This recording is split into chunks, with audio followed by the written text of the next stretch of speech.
today. Today we have Kristina, founder, right? And owner of Elixir Media Co.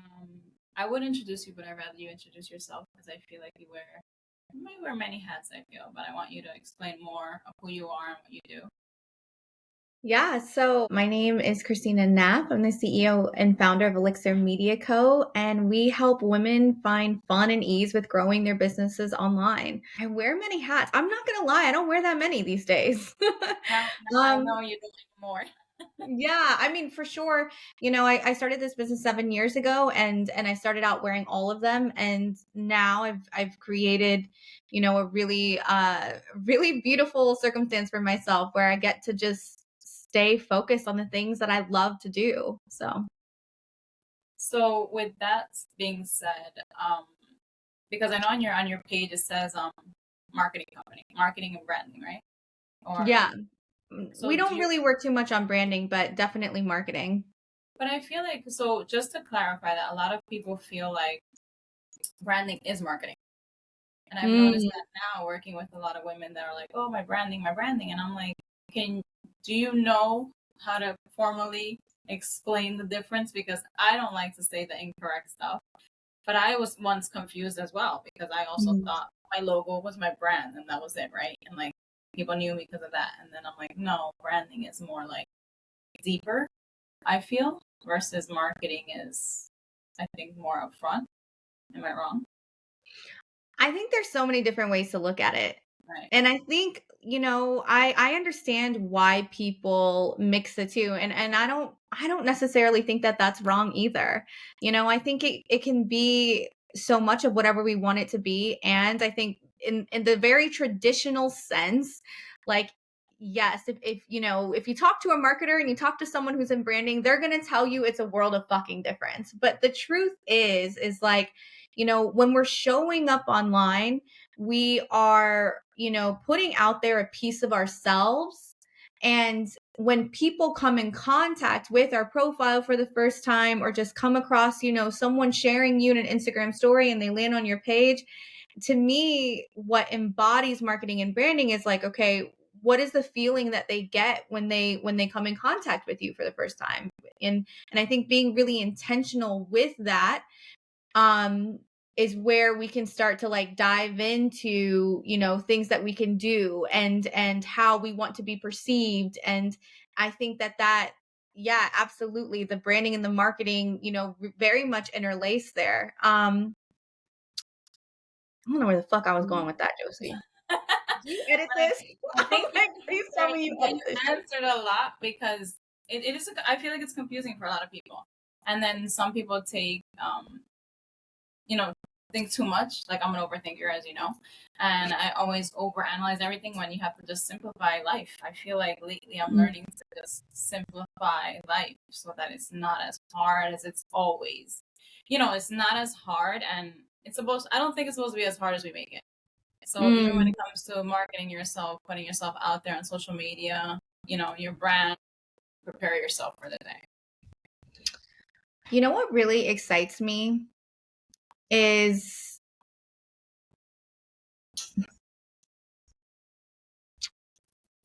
dreaming and growing in a way that just doesn't fucking make sense. Mm. So when people think you're crazy, Yeah. as in, My like live and die saying right now is quite literally being Delulu is the Solulu, bitch. Like, you'll figure it out, right? yeah, Like, because here's the thing is like, I'm not gonna lie. Well, this year, and Josie, this because we're very close, and we've worked very closely together. I was very, very depressed and struggled with hardcore anxiety for most of this year. And it's something that's very new to me and part of last year too. And I was really, I took everything in stride, and I made a point to say in a very open way, like, you can be depressed, you can have anxiety, and you can still run a fucking successful business. It can be done, period. And this year in business looked very different for me than any other year I've had so far. We have been incredibly successful in so many ways.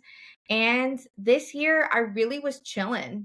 I've been really chilling for a long time. And when I say chilling, I mean I'm working 15 hours a week. I'm spending most days at the beach. I'm spending a lot of time with the people that I love, you know. I'm letting easy money come into me, into my space, you know, all of these things. And, you know, so I'm chilling. And what I realized actually just about a month ago was that while I was chilling and doing all the things that have worked for us so far to build a seven-figure company, have worked for other people, you know, I to be honest, I was fucking bored. I was a bit bored. You know what I mean? And and I realized that I realized that hitting seven figures in business for me was the best blessing, and it was the biggest curse as well, because what it took from, like, when we hit it, my drive went out the window with it. Oh, did you feel like you hit a plateau? I felt like energetically I did. Like, energetically I was like, well, what do I do now? And Right. I thought, right, my logical brain was like, oh, well, you go bigger now.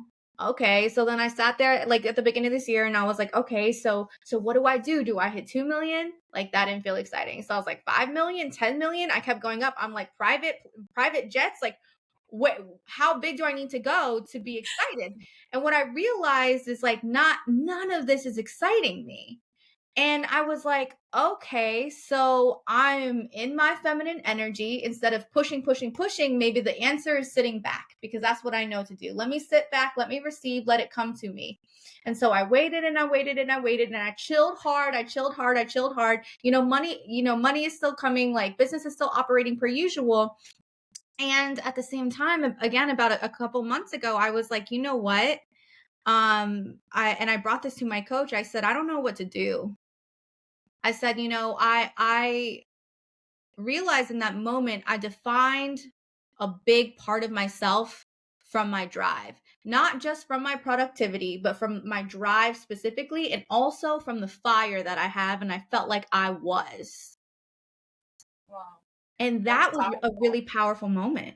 Yeah, that's very powerful because a lot of that's so I was gonna ask you what defines success. How do you define success? Because I feel like a lot of people just think of it as how much money do you make, right? Yeah, I For think so it's the long. lazy way to go, you know? Right.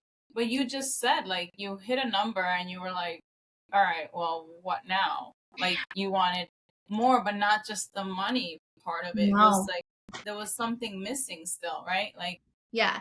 And I racked my brain and couldn't figure out what it was, right? And part of the reason why it felt a bit like, oh, it felt amazing, like, oh my God, I did this thing, right? I proved that I could do it. I really came from nothing. I came from a very poor family. So I'm like, yes, I've made it, right?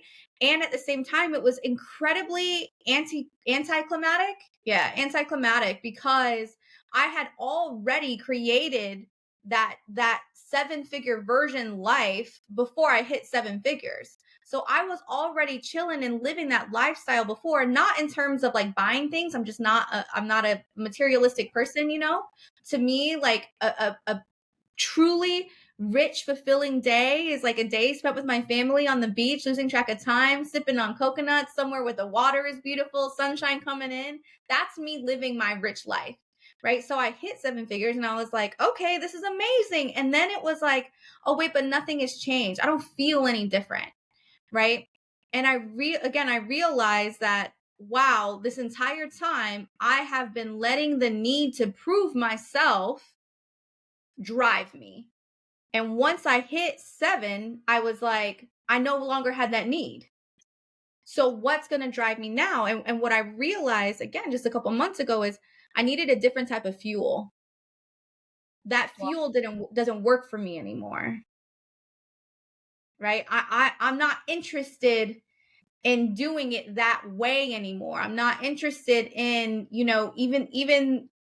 first I went from the grind, right? The grind life to the soft life. And then even from there, I was like, okay, and now what? I need something else. And I realized this, that what really motivates me, what really drives me is becoming the next evolution of myself.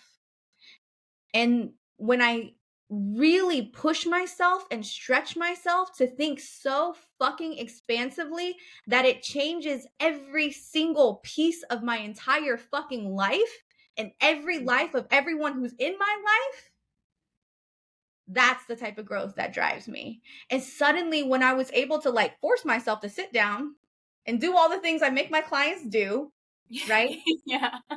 Realize that, like, oh, okay, because to me, how I know that a goal is big enough is, one, does it seem impossible? Perfect. That's number one. If it seems possible, bigger, bigger, bigger, bigger, bigger, right? Yeah. I'm not interested in 2x growth. My growth is not linear. So linear growth bores me, which is why I was like, oh, well, what do? I double? I feel nothing. When I Wow. ask my question, when I push myself to the point of, I have to change everything about who I am in order to become this version of Kristina, right? I always name her. So this is 3 million Kristina, right? That's our goal now, 3 million. And so 3 million Kristina, there's no fucking way she can do it if I continue to show up as the person I am today. No, you have to Yeah. change. You have to change the mindset, everything. Again, like it has to keep evolving. Yeah. And in fact, I think you have to shed 80%, right? And this is not mine. This is like a known, Like a known thing. statistically, yeah. Yeah, that it's 80%. And so if your goals are to a point where you're not shedding 80%, to me, I'm not excited about them. I have to let go of things. Like right now, like in that moment, I was like, okay, this is $3 million, Kristina. This is where she's headed. Everything about Elixir changes. Everything. Everything in the day-to-day. Every single person on my team, their role shifts completely. We have to let go of an entire department, right? We have to let go of something that brings in 60% of our revenue. And the thing is that's fucking terrifying, right? Very. Especially Right. when you have staff and it's not just you and people are depending on you to provide for their family or for themselves. No, It is scary. I don't buy into that part. I Well, don't buy not into for it. you, for them. Like if they know, if for whatever reason, I know you guys have a close I feel like you're close to your staff. You know, Oh, we're very, very close. But I mean, arguably we're family, yeah. So, but is there boundaries? Like, do they not know when you're going through something? Do you feel like I can't share this with them, or you do?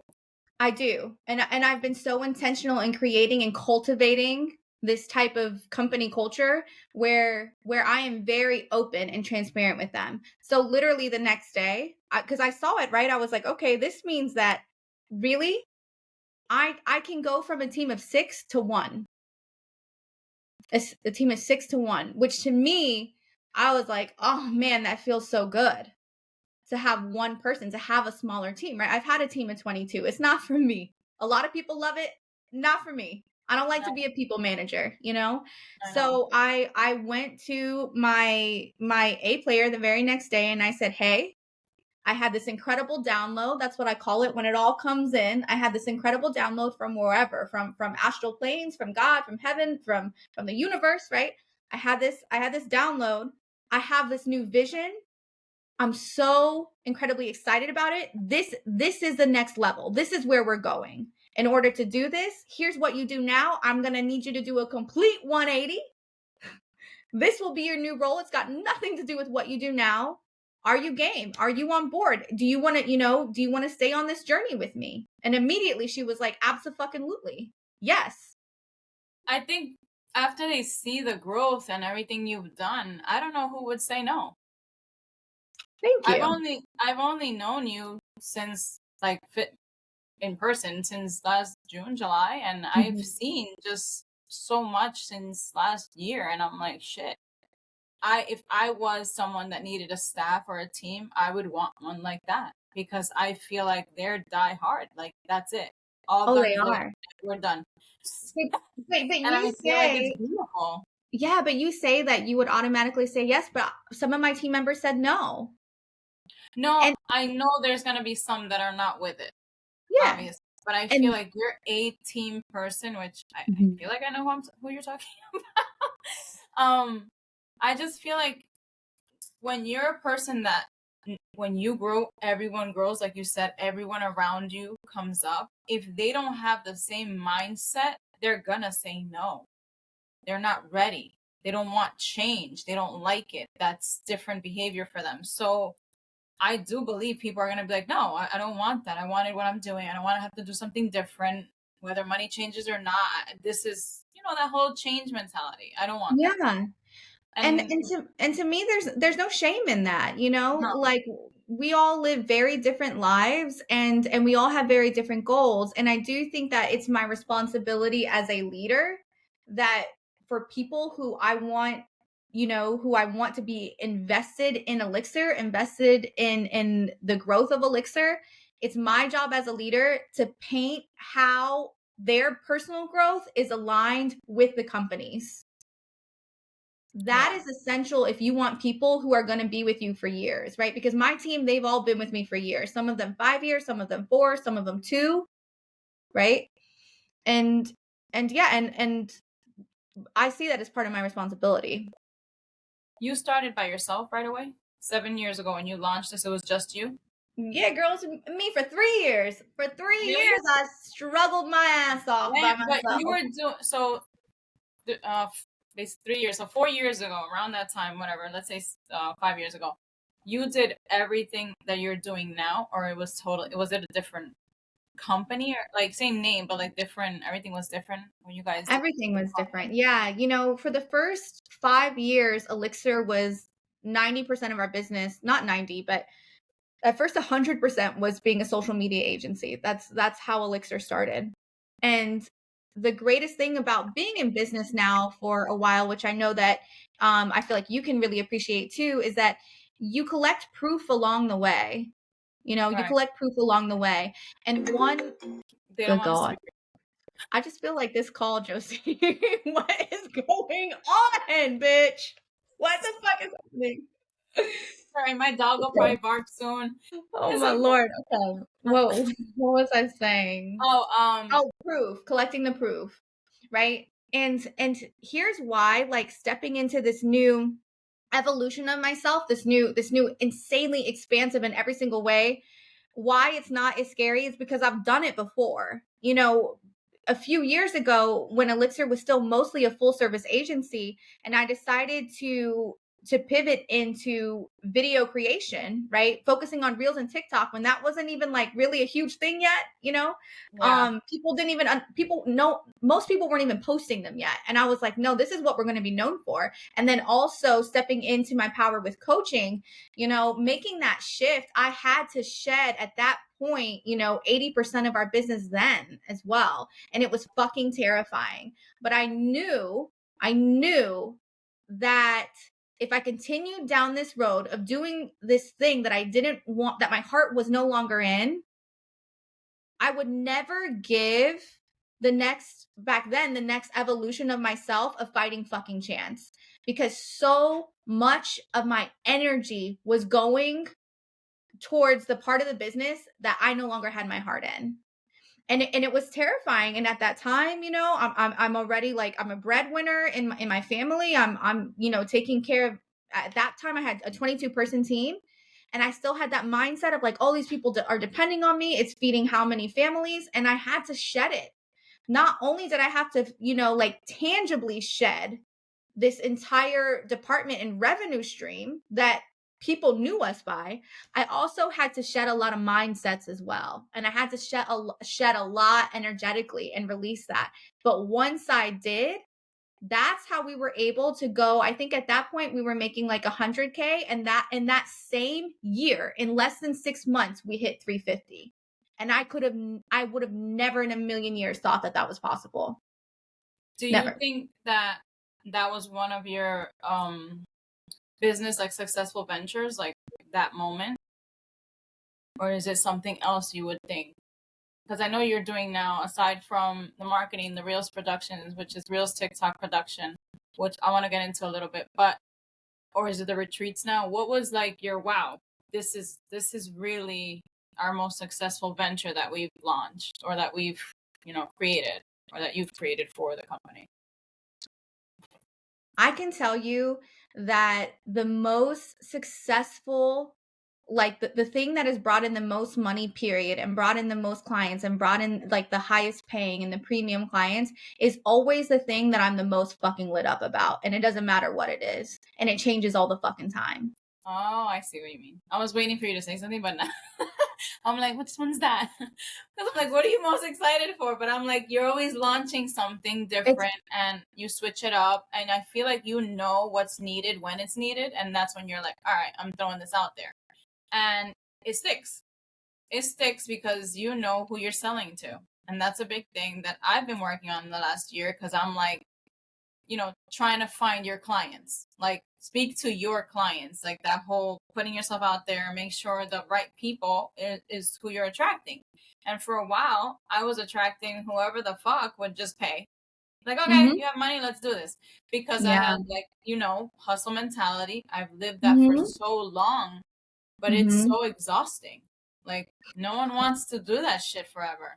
And No. it's And just when you, here's the thing though, Josie, is that when you're exhausted, you attract exhausted fucking people who are then looking at you to solve all their fucking problems. girl, Fuck. I Fuck. have become a therapist at this point because I Yeah. guess because I started therapy. I feel like now everyone thinks I'm a therapist. I'm like, no, no, no, no, no. Hold on. I'm not a therapist. I know I'm in therapy, but Yeah. holy shit, this is not a therapy Yeah. session. So I have to really right now because you mentioned reframing and the mindset and all that. That's where I'm at. I'm like, I have to change something because I've noticed who I'm Mhm. attracting. I don't want to work with them as much anymore. Mhm. And it Yeah. may sound fucked up to whoever tunes in, but you have to understand that when you don't enjoy what you're doing anymore, dude, it's miserable. Like it's to a point where you're like, do I wanna do this? And I got to that point a few months ago, but I noticed because I was in your program and I felt like I couldn't even focus on shit. When my home is not stable, I didn't give a shit about a client, who was calling, what was going on, because there's so many bigger pictures that nobody sees and they don't really need to. But it's like, damn, on top of that, I hate what I'm doing. No. Like, what am I even doing at all? If I hate this, I'm mad at this, I'm mad at you, my boyfriend this, my ex this, my friend, like, I'm good. So I needed to just clear everything and just take a step back. Even if I didn't make money off of coaching for like 4 months, because I'm like, I can't even coach right now because I'm just like not there, And I'm like, I don't want to help anybody because I need help. Like I 100% felt like we're done. I'm done. And I was gonna throw in the towel, but I knew like I was just so exhausted again. But it wasn't even from coaching. It was from my personal life that I was like it was like leaking into this version of me, and I was like, oh, I don't like this. I need to separate Mhm. these two again and just be two different people, right? um I like that because it also ties into the other question about work-life balance, which you just said in the beginning. You don't work as much, so you're home more often. But it took you what point to say, I need to change? Like I need to do something different, because there's a lot of women specifically that are moms that are like, I have to work. My son is going to miss this. My daughter never sees me. I don't go to these games. I've never gone to a PTA meeting. I've never, like, and I'm hearing it like, damn, I'm glad I didn't get to do it for my firstborn, but I was able to shift that a little bit sooner with my son.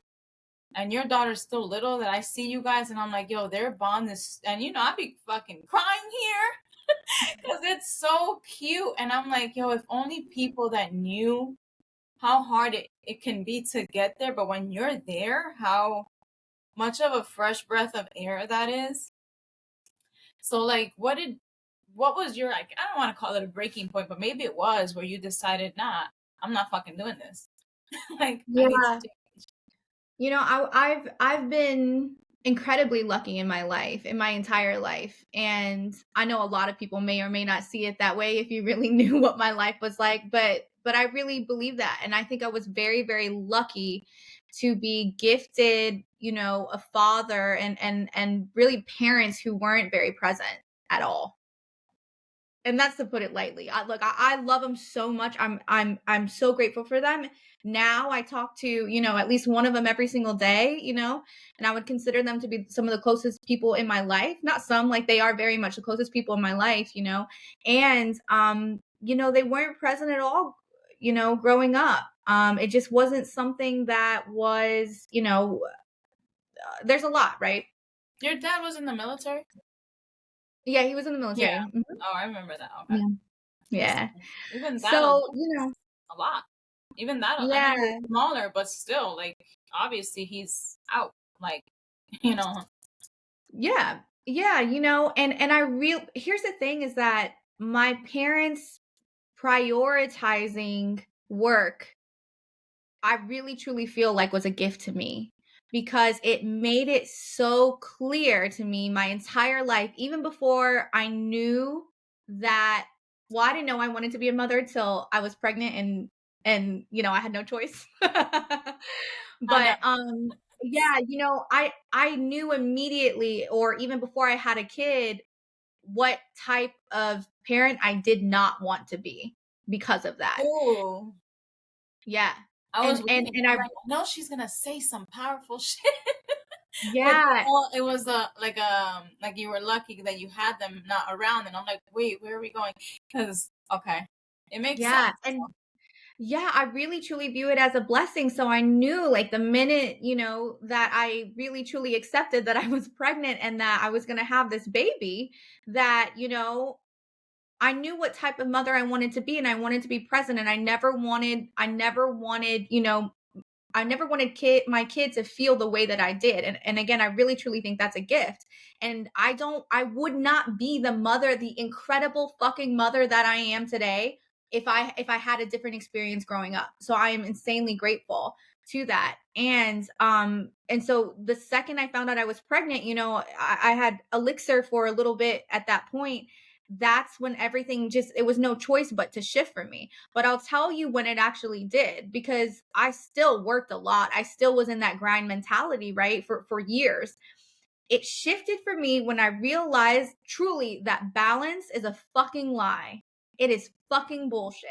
And I really truly believe it is a lie that we are told to keep specifically mothers feeling like we are not doing enough. That reminds me of the Barbie movie. I don't know if you saw it, but there is a I scene. haven't. You have to see it because you'll hit as soon as you see the scene. There's a scene that lists what the world expects from women and mother. Mm, And I was like, mm, this bitch kept going, and I was like, God damn, is she gonna stop about what we're supposed to be or be like or continue to yeah. be because that's our role? And I'm like, this is fucking bogus. And it was a moment in the movie that was so powerful because they say that movie was not for kids, by the way. It was for us. And then I was like, wow, like Jesus Christ, this should have been said years ago because we can't do anything wrong, God forbid, right? Like, can't take a break. Yeah. We can't go I, on vacation. We can't, leave our kids. And that's one thing to get into because you host retreats now. And I don't know what year you started, but my first one was last year. And I think mhm. you started, was it last year or the year before? That I started. You were on the first one, boo I was boo. on, shut up. My Hello, own July champion. 2022. Oh, Oh, gee. that was an awesome trip for me, just also because it was my first solo trip where I went on a trip and I don't know anybody. I didn't even know you. I was like, I'm going by. And everyone's like, what are you doing? And I was like, it's something that I just needed to do because I always felt like I needed to be around people. Mm. To go food shopping, to do laundry, to do this. I never knew what it was like to be alone. And I had just gone through a breakup and I was like, all right, this is my time to see if I can do this. And I did it and it was fucking awesome. And I'll do it over and over again because I don't need anyone by my side. I would like people around me. I enjoy people around me, but there's a big difference. I don't need people around me to keep going, right? So with that, you travel a lot.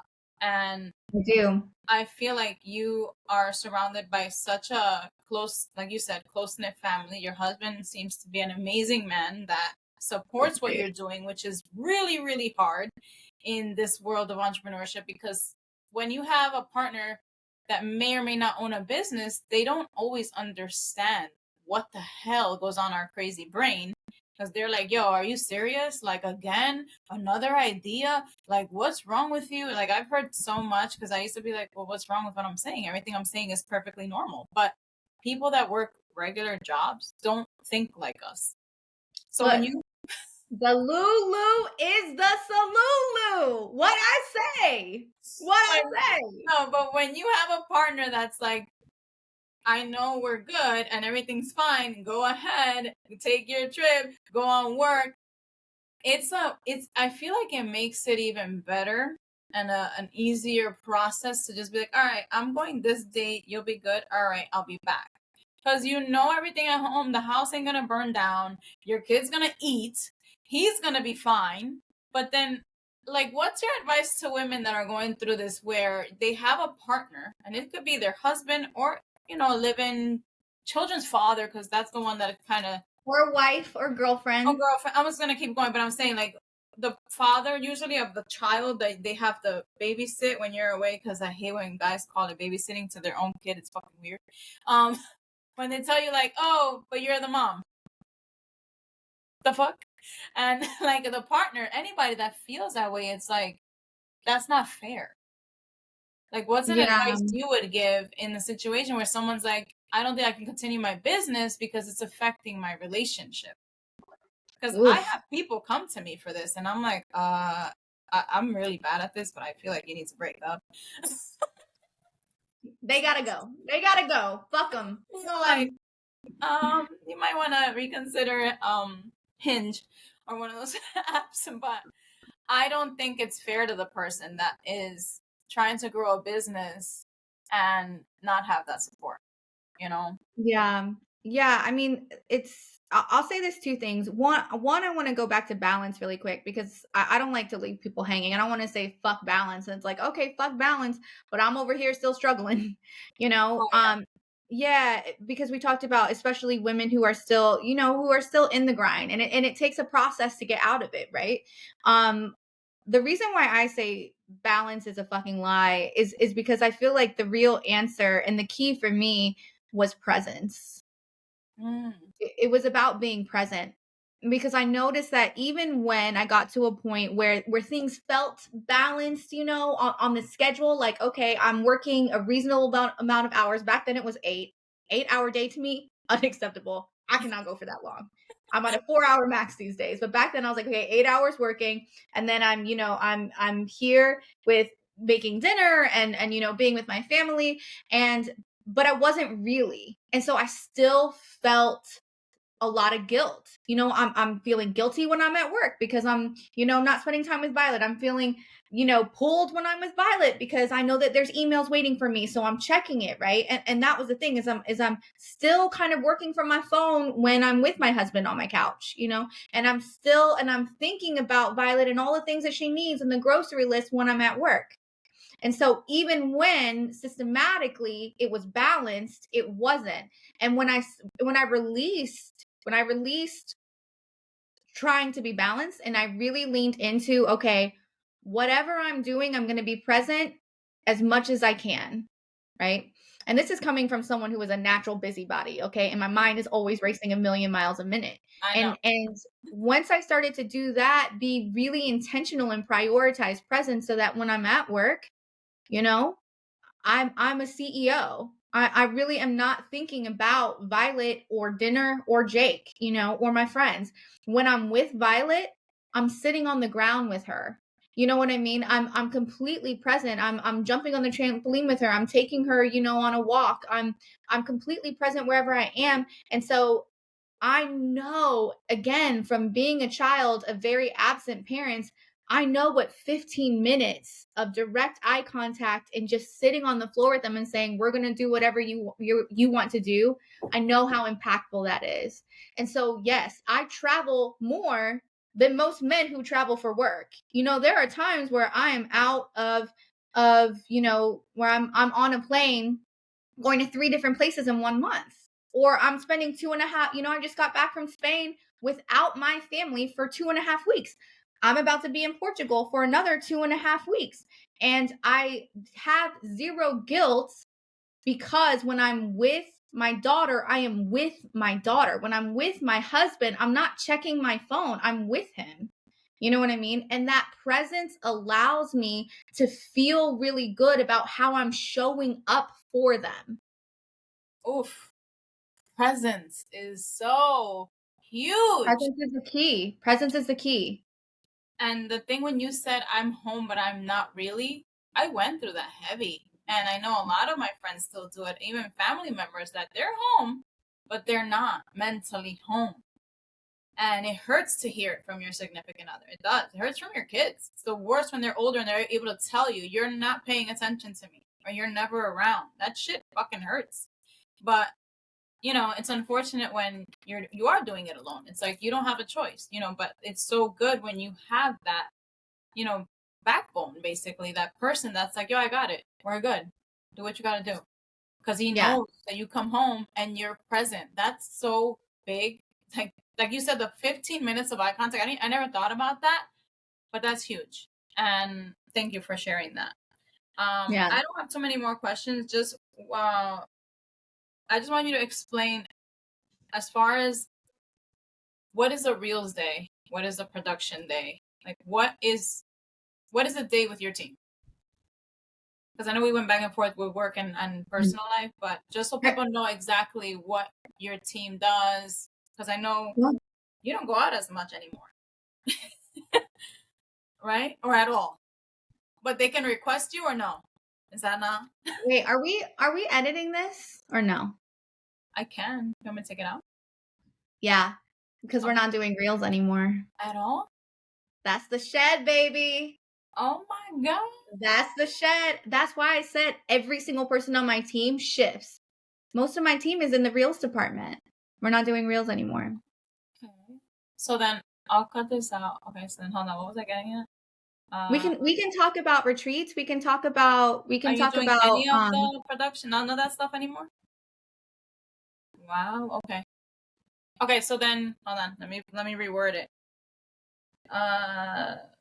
Shit. I should have asked that before because I didn't know. But that's good to know. all good. Okay. Let's go with this because is this still gonna have to do with content? What you're doing or no? I'm going all in on coaching. Oh, okay. Oh, perfect. So then we'll go to this one. 3 million, baby, from coaching alone. Shit, that's where I need to be on the 1 million really quick. Okay, so then I'm gonna go marketing coaching. You're sticking to. Mm-hmm. Okay, so all right. For the listeners, I know you explained that there's been shifts in your business, so now you are going to be marketing coaching. And can you drop some words of wisdom or golden nuggets of advice that changed your coaching game or like your marketing mojo?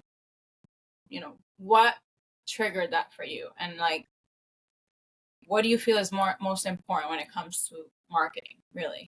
Or someone that's going to start a marketing career like you know, or wants to do this, because I have a lot of different listeners in different genres of life, and a lot of people, like I said earlier, confuse marketing and coaching.